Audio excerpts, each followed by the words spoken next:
C'est une question métaphysique de savoir si on peut toujours aller plus loin. Tant que personne n'essaie, c'est difficile de savoir jusqu'où on peut aller. En tout cas, c'est une courbe qui est forcément, qui a une forme, au fur et à mesure, ça devient de plus en plus difficile de battre ces records, et pourtant on y arrive. Bon, là, il a quand même fallu attendre 8 ans pour améliorer le chrono précédent de Francis Joyon, ce qui prouve la difficulté déjà du record précédent. Et en 8 ans, ils sont pas nombreux, faut dire, à avoir essayé. Il y avait Thomas Coville essentiellement qui s'y est repris à 5 fois. Et en 8 ans, là, il a réussi d'un seul coup à améliorer ce chrono à nouveau de 8 jours. Et là, 49 jours, 3 heures, c'est sûr que François Gabard, qui a son trimaran tout neuf, massif, Armel Lecléache, qui est en tête en ce moment du Vendée Globe sur popularité, qui se fait construire un trimaran justement, donc populaire neuf pour les records, et Sébastien Josse, qui lui aussi se fait construire un nouveau trimaran. Ces trois-là, on regardait ce record-là en se disant, aïe, la barre est très haute, et ça va être très dur d'aller le chercher, parce qu'il suffit pas d'avoir un bateau neuf plus performant que les anciens. Il suffit pas d'être un très bon marin, il faut aussi et surtout une météo exceptionnelle. Et ça a été le cas cette année. Thomas Coville a bénéficié d'une météo exceptionnelle à 90% du parcours. Il y a eu quelques endroits où il a bien galéré, mais sur l'ensemble du parcours, c'était incroyable de pouvoir faire de telles trajectoires avec l'angle de vent parfait, la vitesse parfaite du bateau. C'était pas une croisière non plus. Il avait fallu quand même qu'il prenne beaucoup de risques pour y arriver. Mais en tout cas, cette météo exceptionnelle-là, elle n'est pas prête de se reproduire tous les ans. Météo exceptionnelle, ça veut dire aussi un facteur chance indéniable ? C'est évident qu'il y a un facteur chance indéniable, parce que la météo, quand il part, il a des prévisions sur les 15 premiers jours. C'est-à-dire qu'il a une prévision qui lui permet de descendre l'Atlantique et d'arriver jusqu'au premier cap de Bonne-Espérance au niveau de l'Afrique du Sud. Mais après, là, on n'en est qu'à 15 jours. Et donc, il en reste encore les 2/3. On va dire, sur les 49. Donc, où là, ces 2/3-là, faut espérer qu'il arrive dans le bon timing dans le sud et qu'il ait un bon enchaînement de météo. Donc, le facteur chance va devenir de plus en plus prédominant, puisqu'ils ont réussi à améliorer justement, tous les autres facteurs, notamment architectural. Donc, même si on a des bateaux qui, à chaque fois, comme on le voit sur le Vendée Globe maintenant, qui ont des foils qui commencent à voler au-dessus de l'eau, on continuera de progresser en termes d'architecture, mais moins rapidement, finalement, que ça n'a pu l'être ces 20-30 dernières années où on est passé un peu de l'âge de pierre à la haute technologie. Il faut se souvenir qu'il y a 20 ans, 25 ans, même pas, en 94, Bruno Perron était le premier à passer sous la barre des 80 jours. C'était sur un multicoque en équipage. Et aujourd'hui, un multicoque de 25 mètres. Et aujourd'hui, il y a 4 ans déjà, François Gabard, sur un monocoque de 18 mètres et pas 25, un monocoque, qui est donc moins performant qu'un multicoque, et tout seul, a mis 78 jours. Donc là, on voit qu'il y a une progression phénoménale qui est essentiellement due là à la progression de l'architecture et de la connaissance aussi des systèmes météo. C'est-à-dire qu'eux partaient à l'aveugle il y a 25 ans, on n'avait pas beaucoup de satellites qui couvraient cette zone-là. Aujourd'hui, on en a suffisamment pour pouvoir anticiper les systèmes météo et savoir comment ils fonctionnent, comment ils se déplacent. Mais du coup, tous ces records ont été améliorés. Maintenant, ça devient de plus en plus dur. Mais du coup, est-ce qu'il y a encore des barres dans les esprits ? Vous disiez que Thomas Coville avait placé la barre très haute. Est-ce qu'il y a encore des barres dans les esprits des grands marins là qui sont encore en compétition et est-ce qu'ils savent que de toute façon, on ne pourra pas, pour un tour du monde en solitaire, descendre, je sais pas moi, sous les 40, sous les 30 jours Alors, c'est une vraie question. Aujourd'hui, je suis pas sûr qu'on en soit à cette réflexion-là de se dire quelle est la barre. On fera pas le tour du monde en une semaine, ça c'est sûr. Mais est-ce qu'on le fera en 2 semaines, en 3 semaines, en 1 mois? Où se situe cette barre-là? Personne, je pense, n'a vraiment fait les calculs, puisque à chaque fois, on arrive à repousser ses limites. Quand Bruno Perron est parti pour son premier trophée Jules Verne, il s'était fixé cette barre des 80 jours symbolique par rapport à Jules Verne, du Tour du monde en 80 jours, mais en se disant, si on y arrive, c'est un exploit. Et c'est devenu une banalité 25 ans après. Donc comment dire aujourd'hui où se trouve la limite? Il faudrait déjà calculer, de se dire à un moment, la vitesse des bateaux, on ne peut pas espérer faire du 50 nœuds de moyenne sur un tour du monde. Donc si on fait 50 nœuds de moyenne, combien ça fait? Ça fait 25 jours, donc peut-être que 25 jours, ça c'est impossible. Mais est-ce qu'on peut tenir 40 nœuds? Est-ce qu'on peut tenir 30? Là, il a tenu déjà du 25 nœuds de moyenne. Donc est-ce qu'on peut tenir du 30? du 35. Et à chaque fois, on va encore gagner de précieux jours. Donc, améliorer le record, ça doit être faisable. Pour cela, déjà, il va falloir s'y frotter. Donc, il faut quand même qu'il y ait des candidats et qu'ils aient cette part de réussite que lui a eue cette fois-ci. On dit des records en solitaire, mais est-ce que avec toutes ces équipes qu'il peut y avoir autour, spécialisées dans la météo, dans l'architecture du bateau, dans la préparation physique, est-ce que ça relève encore d'exploits en solitaire ? C'est un peu comme un joueur de tennis. Il a un coach, il a un préparateur physique, un préparateur mental.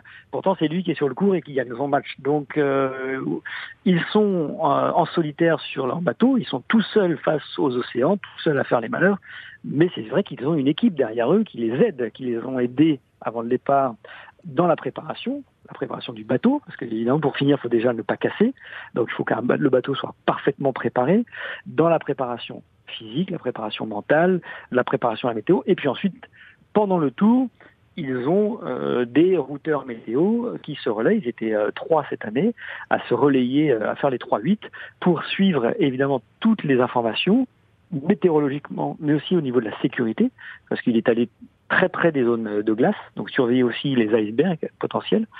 Donc il est aidé, mais aidé depuis la terre, il est aidé de loin. C'est totalement différent d'un tour du monde en équipage, où là on peut aller dormir sereinement parce qu'il y a quelqu'un d'autre à la barre. Lui, jamais il n'a pu dormir sereinement. Le pilote automatique n'est pas infaillible, donc on dort d'un œil avec une corde entre les mains, les coudes de grand voile, qu'on est prêt à lâcher si jamais le bateau venait à trop gîter. Parce qu'un trimaran n'est pas comme un monocoque. S'il se retourne, il reste sur le toit. Donc, se retrouver à l'envers au milieu du Pacifique, l'espérance de survie est assez limitée. Donc, je pense qu'en un tour du monde, il a pris quelques années dans son vieillissement, parce que le niveau stress pendant ces 49 jours a dû être assez élevé. Mais vu l'apport des technologies, ça biaise pas quand même la comparaison avec des exploits précédents ? Non, je n'ai pas le sentiment que la technologie biaise l'exploit d'aujourd'hui par rapport à ceux d'avant. Ceux d'avant avaient d'autres difficultés. Aujourd'hui, il a les siennes. Ceux d'avant, ils allaient moins vite. Donc, c'était aussi un peu plus rassurant finalement d'aller moins vite. Le danger avec la vitesse aujourd'hui, et puis il n'y avait pas le réchauffement climatique, donc il y avait beaucoup moins d'icebergs et de growlers qui se baladaient dans les océans, ils pouvaient descendre beaucoup plus bas. Lui, il est obligé de rallonger la route, donc d'aller plus vite parce qu'il va faire plus de chemin, donc il a un niveau de stress différent. Donc seul le chrono finalement est comparable parce que les époques sont différentes, les bateaux sont différents et les technologies et les dangers sont différents. Vous avez dit, excusez-moi, iceberg et growler, c'est ça ? Growlers, ce sont les bébés icebergs qui sont les plus dangereux parce qu'un iceberg est facilement détectable au radar ou par un satellite, ou pas facilement. Pour un satellite, il faut qu'il fasse 100 mètres de long pour le détecter. Mais le danger, ce sont tous les petits bébés qui se baladent autour de la maman, qui se détachent au fur et à mesure, et ces petits growlers, ces petits glaçons qui traînent entre deux eaux, qui sont invisibles, indétectables, eh bien, si c'est capable de couler un Titanic, qui est construit en acier, on comprend qu'un bateau en carbone ne résistera pas longtemps à la rencontre avec ce genre de champ de mine. Hein. On dit beaucoup que finalement les marins de ce type maintenant sont devenus un peu des ingénieurs de la mer et que ils sont plus dans des calculs et moins dans un rapport humain aux éléments. Comment est-ce que vous les côtoyez ? Comment est-ce que vous avez vu ça évoluer ? Alors là, pour le coup, je suis pas du tout d'accord. Ça reste des marins avant tout. Il faut quand même un sens marin à la fois au niveau de la mer et de la météo, mais aussi du bateau, de savoir sentir quand est-ce qu'il faut relâcher un peu la pression qu'on met aussi sur son bateau, un peu comme un cavalier qui demande beaucoup à son cheval. Au bout d'un moment, il va se casser une patte. Un trimaran, c'est pareil. Si on force trop, si on tire trop dessus, au bout d'un moment, il y a quelque chose qui va casser. Donc, il faut sentir ça. Il faut sentir que l'état de la mer ne convient pas à son bateau et qu'il faut lever le pied pendant quelques heures. Et ça s'appelle le sens marin et ça a toujours existé et ça reste une valeur incontournable aujourd'hui. Donc, qu'ils se soient renforcés dans leur connaissance avec de l'informatique, de l'électronique et bien d'autres choses, ne sont que des cartes supplémentaires dans leur savoir, mais c'est pas pour autant qu'ils perdent l'essence même de leur métier, qui est quand même d'être un marin et de naviguer dans des endroits où personne n'a envie d'aller tellement c'est inhospitalier et dangereux. La mer, quand on croise des vagues de 7-8 mètres de haut et avec des vents aussi forts, ça s'appelle les 40e rugissants, les 50e hurlants, pas pour rien. Il vaut mieux avoir de bonnes connaissances en mer, de bateau et de réglage et de savoir comment préserver son bateau. Et le public garde la même admiration, pareil par rapport à tout ce que vous avez pu voir ces dernières années jusqu'à aujourd'hui. Les gens restent toujours aussi émerveillés par ces exploits, par ces embarcations et ceux qui les maîtrisent. J'ai envie de dire que le public s'enthousiasme de plus en plus au fur et à mesure des années ou des décennies, si on remonte à Tabarly et jusqu'à aujourd'hui, par ces marins qui osent faire des choses que peu ne font. Un philosophe grec disait il y a les vivants, les morts et ceux qui vont sur la mer, ce qui signifie bien qu'ils sont différents de nous, ces gens-là, et on aura toujours, depuis l'Antiquité, une certaine admiration pour ces gens-là, oser faire ce que nous, ou la plupart des terriens, n'osons pas faire. Et je pense qu'elle augmente depuis une dizaine, quinzaine d'années grâce à ces nouvelles technologies, grâce à Internet qui permet de relayer des images partout, grâce aux satellites et aux caméras qu'ils embarquent qui nous permettent de vivre avec eux. Ils nous font partager leur aventure alors qu'avant il fallait attendre qu'ils reviennent au port pour qu'ils nous livrent leurs cassettes VHS. Donc aujourd'hui les nouvelles technologies font qu'on partage beaucoup plus facilement ces informations, donc le public peut plus facilement s'enthousiasmer. Et en plus de cela, je pense que depuis quelques années notamment, la situation que nous vivons, que ce soit les crises économiques, que ce soit les crises d'État, les menaces terroristes, l'angoisse permanente font que ce sont des bols d'air que nous offrent ces gens-là, qui ne sont qu'avec des bonnes valeurs, puisqu'il n'y a pas de tricherie, il n'y a pas d'argent à gagner, il n'y a pas de dopage dans la voile.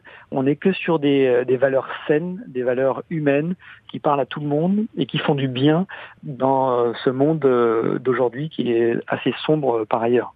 Vous dites qu'il n'y a pas d'argent, il y a quand même de l'argent dans la voile. La plupart sont smicards. Il y en a quelques-uns qui gagnent à peine le salaire d'un joueur de 3e division. Donc, on peut pas dire qu'il y a de l'argent dans la voile. Une poignée d'entre eux, les plus connus, arrivent à vivre correctement et 90% d'entre eux vivent leur passion sans aucun attrait pour l'argent. C'est pas l'appât du gain qui les attire, c'est vraiment la passion de la mer, de leur métier, de la voile qui font qu'ils sont là. Quand on voit l'argent qu'il peut y avoir dans d'autres sports, souvent on peut comparer les montants dans les sports avec le dopage. Et dans la voile, il n'y a pas de dopage, il n'y a pas d'argent à gagner. Donc le jour où il y aura des millions à gagner, peut-être qu'il y aura du dopage, mais aujourd'hui, c'est pas le cas. Et tant mieux, et pourvu que ça reste le plus longtemps possible.